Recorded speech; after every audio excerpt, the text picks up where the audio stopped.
Good morning friend, जय Jagannath. Welcome to Odisha GK world. इस video में हमने डिस्कस करने वाले जीके के डेली करंट अफेयर के टॉप एमसीक्यू हमने डिस्कस करेंगे एमसीक्यू फॉर्मेट में। मोस्ट इंपॉर्टेंट क्वेश्चन जो हमने डिस्कस नहीं किए, ये सभी क्वेश्चन को हमने डिस्कस करने वाले हैं डेली करंट अफेयर की, जो कि इंपॉर्टेंट हो सकता है कोई भी एग्जाम के लिए। मोस्ट इंपॉर्टेंट क्वेश्चन हमने डिस्कस करेंगे। आपके सामने ये फर्स्ट क्वेश्चन रहे, when was international day of family is observe every year.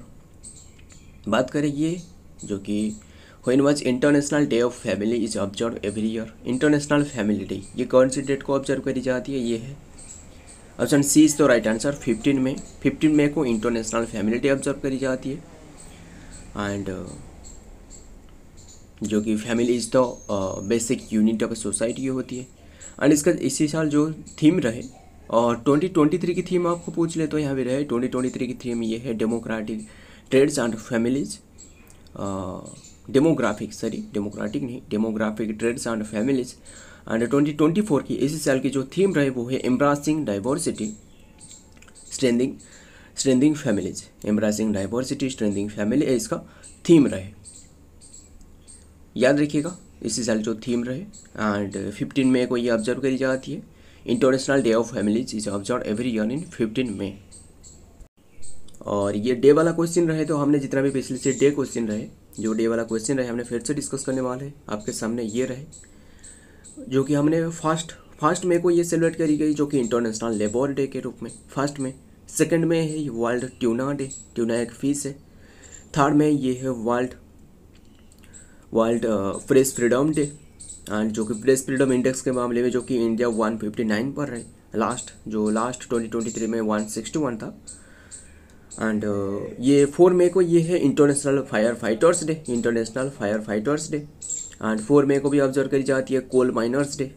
5 में ये है वर्ल्ड पोर्टुगीज डे, एंड 6 में ये है इंटरनेशनल नो डाइट डे। 7 में आपको पूछ ले तो जो कि रविंद्रनाथ टैगोर की बर्थडे होती है। एंड वर्ल्ड एथलीट्स डे भी होती है। 7 में ये है वर्ल्ड अस्थमा डे भी होती है। 8 मई को ऑब्जर्व करी गई 8 मई को जो कि world red cross day. And 8 मई को ये थैलेसेमिया डे भी, एंड थैलेसेमिया की एक थीम रहे वो है एम्पावरिंग लाइफ्स एम्ब्रासिंग प्रोग्रेस, इसका थीम रहे। एंड 9 मई को आपको पूछे तो ये रविंद्रनाथ टैगोर की बर्थडे होती है। एंड रविंद्रनाथ टैगोर, याद रखिए ये रविंद्रनाथ टैगोर जो है ना, ये अलग अलग जगह में मतलब ये ऑब्जर्व करी जाती है जो कि उनके बर्थडे 9 मई को। एंड ये उन्हें जो नोबेल प्राइज़ दी गई थी, फर्स्ट नोबेल प्राइज़ दी गई थी कौन सी ईयर में आपको पूछ ले तो 1913 में। और फिर से जो कि हमने 16 मई को युवा ये है जो कि वर्ल्ड लुप्सी डे के रूप में हमें ऑब्जर्व करी। लुप्सी डे ये एक डिजीज़ के बारे में बताया गया है जो कि 10 मई को, सॉरी 16 नहीं 10 मई को। एंड 11 में ये है नेशनल टेक्नोलॉजी डे, 11 में ये है नेशनल टेक्नोलॉजी डे।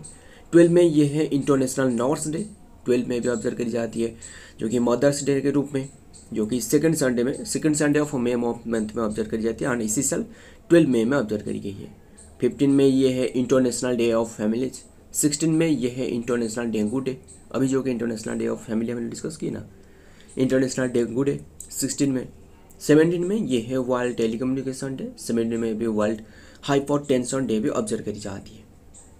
सो ये डे वाला क्वेश्चन रहे तो मतलब हमने जितना भी पिछले से डे रहे सभी को डिस्कस कर ली, याद रखिएगा इंपॉर्टेंट हो सकता है इसलिए। बढ़ते हैं आगे। Number 2, Neeraj Chopra own which medal in Doha diamond league. याद रखिए ये दोहा डायमंड लीग एंड और एक जो कि मतलब और एक टाइटल भी जो कि उन्होंने ओन की है, जो कि गोल्ड मेडल ओन की है, जो कि ओडिशा की भुवनेश्वर में। हम लोग इसके भी डिस्कस करेंगे इसके बारे में। नीरज चोपड़ा ने जो कि ओन की है which medal in Doha diamond league में कौन सी मेडल उन्होंने अपने ये है ऑप्शन ए इज तो राइट आंसर, सिल्वर मेडल। मतलब जो उन्हें तो सिल्वर मेडल दी गई है और गोल्ड मेडल किसे दी गई है।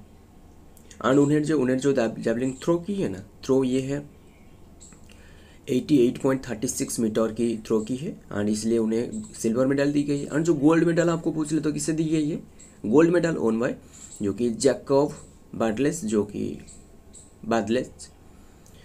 कि गोल्ड मेडल ओन की है। एंड ये जो कि जैकब बार्टलेस जो कि ये चेक रिपब्लिक की है, यानी कि एंड उन्होंने जो थ्रो की है वो है 88.38, मतलब देखिए ये 36 88.36 एंड ये 88.38, मतलब ये 0.02 मीटर की डिफरेंट है, बट उन्होंने गोल्ड मेडल और उन्हें सिल्वर मेडल। सो बस याद रखिएगा, इसलिए इम्पोर्टेंट है कि ये नीरज चोपड़ा उनकी है सिल्वर मेडल। कौन सी प्लेस पे हो रहा था? Doha diamond league. And Jakub बार्टलेग जो कि ये उनकी है, जो कि चेक रिपब्लिक की गोल्ड मेडल। बढ़ते हैं आगे, number 3, who has been appointed as the vice chancellor of Odisha university of health science Bhubaneswar on Monday. याद रखिए जो किसने, जो कि अपॉइंटेड किया गया वाइस चांसलर के रूप में of Odisha university health science Bhubaneswar on Monday में। ये option D is the right answer, doctor Manas Ranjan Sahu. Manas Ranjan Sahu को जो कि अपॉइंटेड करवाया गया है vice chancellor of the university of health science में मंडे में। याद रखिएगा professor and head of general surgery at AIIMS जो हॉस्पिटल है Bhubaneswar was appointed as the vice chancellor of Odisha University of Health Science यानी OUHS इसका शॉर्ट फॉर्म है, इसका फुल फॉर्म है, जो कि Odisha university of health science, जो कि शॉर्टली ये अपॉइंटेड करवाए गए हैं, जो कि vice chancellor of Odisha university की, इसलिए इम्पोर्टेंट है, याद रखिएगा। एंड बात करें उड़ीसा के बारे में, उड़ीसा की कैपिटल आपको पूछे तो भुवनेश्वर हो जाएगा। सीएम है नवीन पटनायक, एंड जो कि नवीन पटनायक जो कि बीजेडी से बिलोंग कर रहा है। एंड बीजेडी की कौन सी कंस्टिट्यूंसी उनके पूछे तो आपको, जो नवीन पटनायक रहे ये जो कि हिंजली कंस्टिट्यूंसी रहे उनके। एंड गवर्नर आपको पूछे तो रघुबर दास अभी करेंटली बने। एंड ये गवर्नर किसके द्वारा अपॉइंटेड कर पाई जाती है? प्रेसिडेंट के द्वारा। एंड विधानसभा सीट आपको पूछे तो 147 विधानसभा सीट रहे, एंड विधानसभा सीट 147 रहे।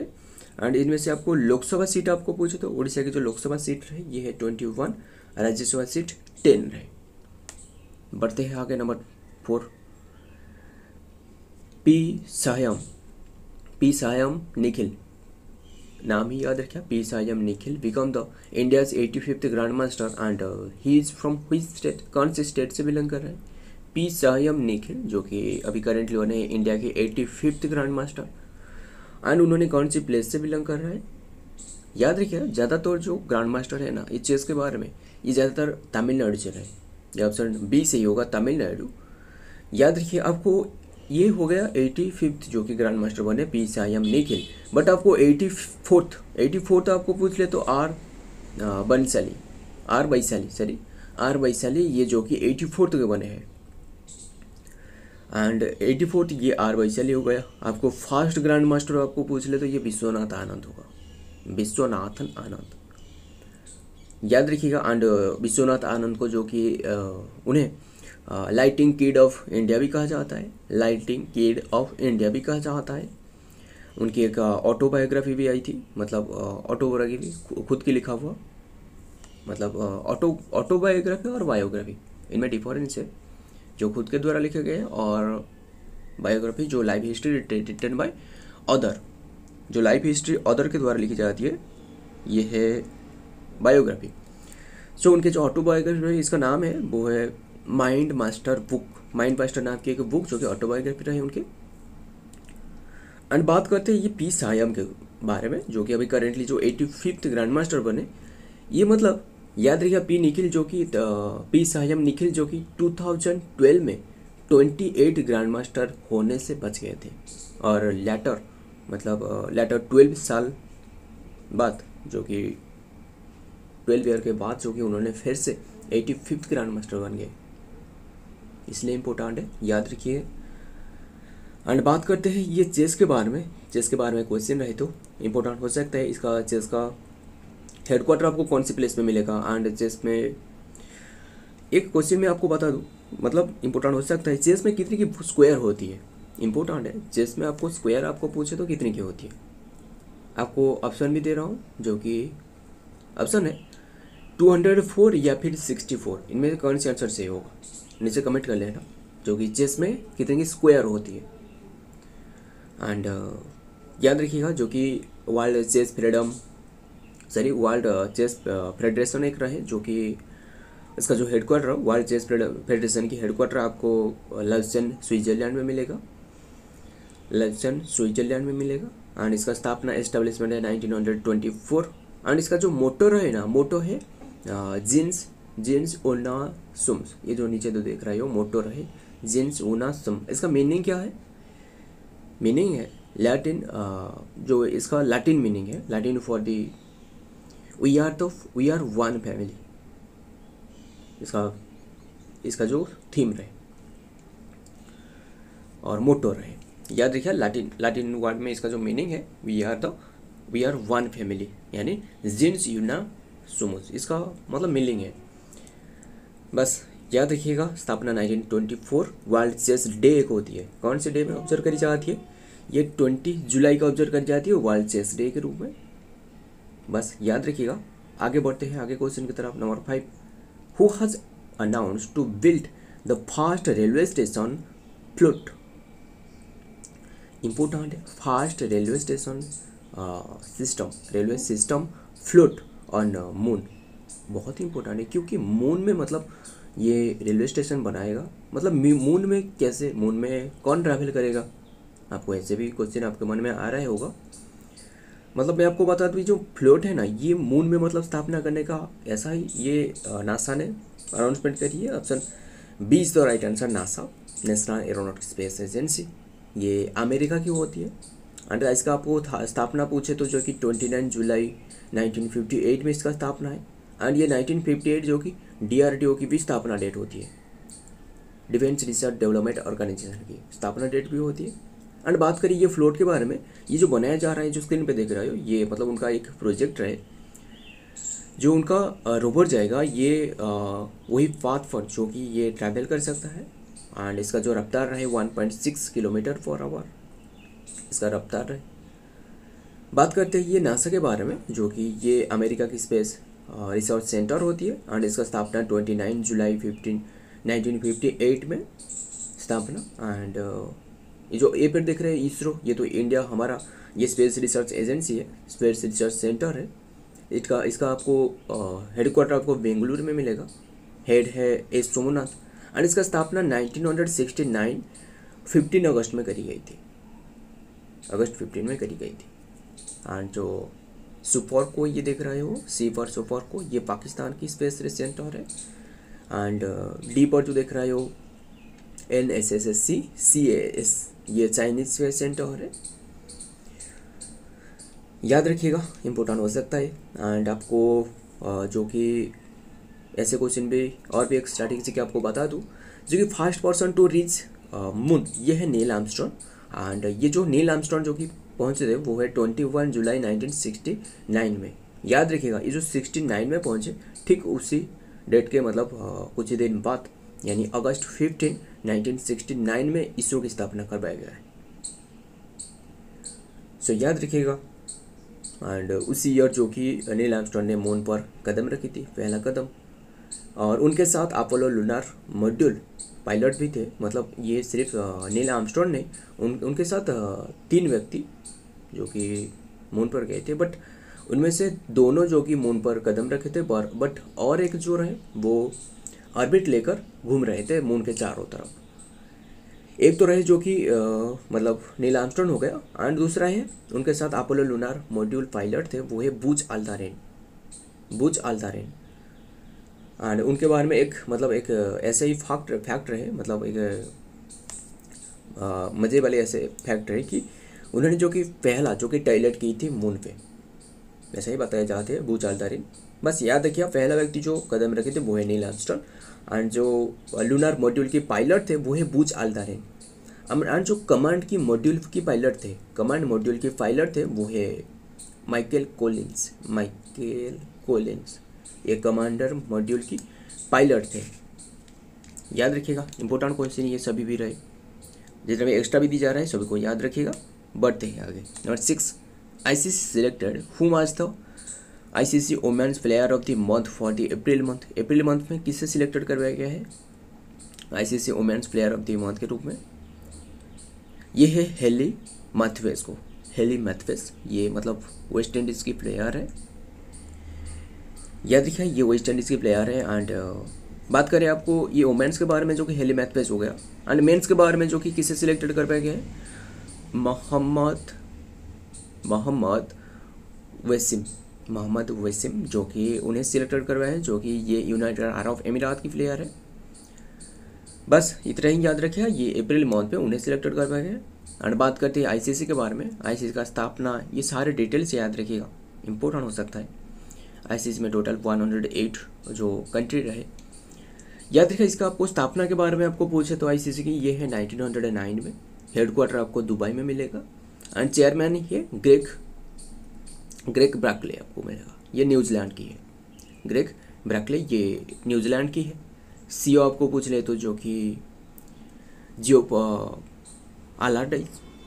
अलार्डाइस ये सीईओ है, एंड ऑस्ट्रेलिया की है। एंड बात करते हैं मतलब ये जो आईसीसी है ना, इसका पहला पेज में इसका स्थापना जो 1909 में करवाया गया है, ये इसका नाम इंपीरियल क्रिकेट कॉन्फ्रेंस था। तो ध्यान से सुनना, ये जितना भी राइटिंग की गई है और जो राइटिंग नहीं की गई है, जो मैंने बता रहा हूँ ध्यान से सुनना, बहुत इंपॉर्टेंट हो सकता है। 1909 में इसका नाम जो है ये इंपीरियल क्रिकेट कॉन्फ्रेंस हुआ करता था। आप विकिपीडिया में चेक कर सकते हो, इसके बारे में पूरी डिटेल्स दी गई है। 1909 में ये इंपीरियल क्रिकेट कॉन्फ्रेंस हुआ करता था, एंड ये Australia, England and south Africa के साथ ये बनाया गया था। फिर से ये रीनेम करवाया गया, कौन से ईयर में रीनेम करवाया गया, 1965 में इंटरनेशनल क्रिकेट कॉन्फ्रेंस करवाया गया। मतलब ये अब तक इंटरनेशनल क्रिकेट काउंसिल नहीं हुआ, इंटरनेशनल क्रिकेट कॉन्फ्रेंस नहीं हुआ, ये करी गई जो कि इंटरनेशनल क्रिकेट कॉन्फ्रेंस 1965 में, जो कि मतलब करंट नेम जो रहे ये 1985 में ही करी गई थी, सॉरी 65 में। एंड याद रखिए ये रीनेम करवाया गया इंटरनेशनल क्रिकेट कॉन्फ्रेंस 1965 में। एंड उस और फिर से जो कि जो नाम करवाया गया क्रिकेट नेम, जो न्यू करंट नेम दी गई वो है 1987 में। याद देखा इंटरनेशनल क्रिकेट काउंसिल। एंड आपको याद देखा इसमें जो मेंबरशिप रहे ना, मेंबरशिप 108 कंट्री के पास रहे, एंड इनमें से 12 फुल्ली मेंबर जो कि ये मैच खेलता है, प्ले करता है मैच, एंड 96 जो कि एसोसिएटेड मेंबर रहे, 96 सिर्फ एसोसिएटेड मेंबर रहे, एंड टोटल मेंबर आपको पूछे तो 108। बढ़ते हैं आगे, number 7, who has been awarded Sahitya academic philosophy award in recently. Sahitya academic philosophy award किसे दी गई है, रस्किन बॉन्ड को। Option B is the right answer, Ruskin Bond. ये दी गई है ये मतलब ये जो अवार्ड है ना, खास बात ये है कि सितंबर 2021 में उन्हें सिलेक्टेड करवाया गया था, बट ये उनके हेल्थ इशू के कारण उन्हें नहीं दी गई थी, और अब दी गई है। उनके जो कुछ राइटिंग रहे वो है जो कि fragrant in the valley, and once upon a monsoon, and tiger in the house, उनके राइटिंग रहे। टाइगर इन द हाउस आपको पूछे तो जो कि जो टाइगर का नाम टिमोथी था, ग्रैंडफादर ने उन्हें पाल पोस कर जो कि बड़ा किया था, इसके बारे में हमें पूरे डिटेल्स भी हमने डिस्कस की थी, शायद और एक कोई भी वीडियो में हमने डिस्कस की थी। और ये जो मैंने बता रहा हूँ ये है ना, ये जो कि दी गई है 10th की इंग्लिश बुक में दी गई है। इसके बारे में टाइगर इन द हाउस पता ही होगा आपको। सो याद रखिएगा। बढ़ते हैं आगे, number 8, recently international day of light is observe in 16 में and commemorate the invention of laser। याद रखिएगा। And what is the theme of this day, laser के इन्वेंशन के कारण जो कि 16 मई को ये international day of light observe करी जाती है, हमने डिस्कस की। एंड ये जो कि लेजर पहले बार ये इन्वेंट करवाया गया था, एंड किसके द्वारा, एंड इसका थीम क्या है 2024 में। डी सही होगा, लाइट इन आवर लाइफ्स इसका थीम है, जो कि प्रकाशित करना हमारा लाइफ्स को। एंड लेजर, आपको लेजर की आपको फुल फॉर्म भी याद रखना चाहिए, इंपॉर्टेंट हो सकता है। Light amplification by stimulated emission of radiation, ये लेजर की फुल फॉर्म है, याद रखना। एंड बात करते हैं ये लेजर के बारे में, जो पहले जो डिस्कवर करी है वो है laser was discovered by Theodore Maiman, ये नाम याद रखिएगा, उनके द्वारा डिस्कवर करी गई ये लेजर। इसका फुल फॉर्म होती है light amplification by stimulated emission of radiation, इसका फुल फॉर्म है। एंड ये जो डिस्कवर कर पाया गया है 16 मई 1960 में डिस्कवर कर पाया गया है। एंड ये 16 मई को भी और एक डे होती है जो कि डेंगू डे के रूप में ऑब्जर्व करी जाती है, याद रखिएगा।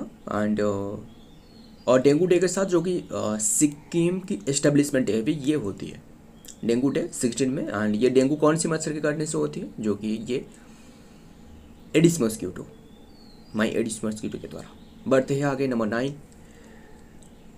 Who won the gold medal in federation cup 2024 at VVSR, मतलब भुवनेश्वर। किसने, अभी हमने करंटली शायद डिस्कस की थी इसके बारे में।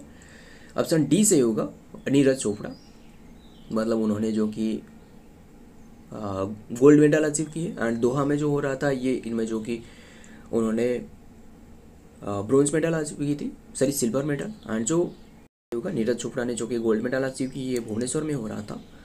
ये भुवनेश्वर जो कि उड़ीसा में हो रहा था, उड़ीसा राज्य की जो कि भुवनेश्वर में हो रहा था कैपिटल में। एंड उन्होंने जो थ्रो की है वो है 82.27 मीटर की रिकॉर्ड बनाया है, बस याद रखिएगा। बढ़ते हैं आगे, number 10, Indian army successfully tested a portable hospital, बहुत इंपॉर्टेंट है, ध्यान से सुनना। Portable hospital, what is the name of this hospital, ये हॉस्पिटल का नाम क्या है। पोर्टेबल हॉस्पिटल मतलब क्या है, मतलब एक जगह से दूसरे जगह तक ये कैरी कर सकते हो आप, मतलब ड्रोन की मदद से। ये ऑप्शन ए से होगा भीष्मा, इसका नाम है भीष्मा, इसका नाम ही ऐसे रखा गया है, याद रखिए। ये ड्रोन की मदद से, मतलब ये ड्रोन की मदद से कैरी कर सकते हैं आप। और ये एक मतलब पोर्टेबल हॉस्पिटल है, याद रखिए। पोर्टेबल हॉस्पिटल कहीं भी कैरी कर सकते हो आप, कोई भी प्लेस में ये कैरी कर सकते हो। ये इंडियन आर्मी ने जो कि आगरा में टेस्टेड की है, इसका सफल परीक्षण की है। मतलब ये 12 मिनट में जो कि ये बन के तैयार हो जाती है ये एक हॉस्पिटल। एंड इसमें काफ़ी सारे, मतलब लगभग 200 पेशेंट को ये ट्रीट करी जा सकता है ये हॉस्पिटल में, मतलब ये एक पोर्टेबल हॉस्पिटल है। सो याद रखिएगा। सो फ्रेंड, आज की ये रहे इंपॉर्टेंट क्वेश्चन। अगर ये वीडियो पसंद आए तो वीडियो को लाइक कर लेना, और नीचे के टेलीग्राम चैनल में आपको सभी क्वेश्चन का PDF मिल जाएगी। और बात ये है कि हमने मतलब ज़्यादा क्वेश्चन नहीं डिस्कस कर पा रहा है, क्योंकि मेरा भी एग्ज़ाम रहे, इसलिए ज़्यादा क्वेश्चन हमने डिस्कस नहीं कर पा रहा है। बट ये जितने भी डिस्कस की जा रहे हैं सभी के सभी इंपॉर्टेंट है, उसे याद रखिएगा, ध्यान से सुनना। मिलता हूँ और एक वीडियो में और एक इम्पोर्टेंट MCQ के साथ। तब तक लिए जय हिंद, जय जगन्नाथ।